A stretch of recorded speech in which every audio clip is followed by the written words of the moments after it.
አንቺ ዛሬ በጠዋቱ ምንድነው? ልብሱም ውሃ አገኘ። እንደው ተመስገን ነው። ፋሲካ ነው ዛሬ።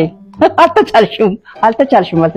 ልብሶቼን በሰላም አጥቤ ላስጣበት። ተይ ከብሩክ ኒውስ ቀድሜ ይሄንን ነገር በማየቴ በጣም እድለኛ ነኝ።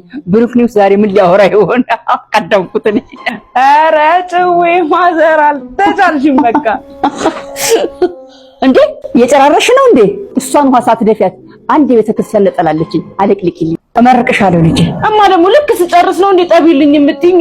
እንዴ በቃ አምጪው። እሺ ኦሆይ ጉድ! ይሄ ሁሉ ልብስ በስብሶ ቁጭ ብሎ እንዴ! ይሄው ጎሽ ይሄ ሁሉ ከተማ ነው። መቼም ዛሬ ያልተበላ ጉልበት መቼም አይበላም። ጎሽ ተባረክ፣ እመርቅሻለሁ። በደምብ ምርቃቱ ይቅርብኝ። ታዲያ ነጩን ለብቻ ጥቁሩን ለብቻ አደራሽ እሽት ታርግሽ። ሰኔ ልጅ አጥንትሽ ጉልጥምትሽ ለእናትሽ ይገዛ። ጎሽ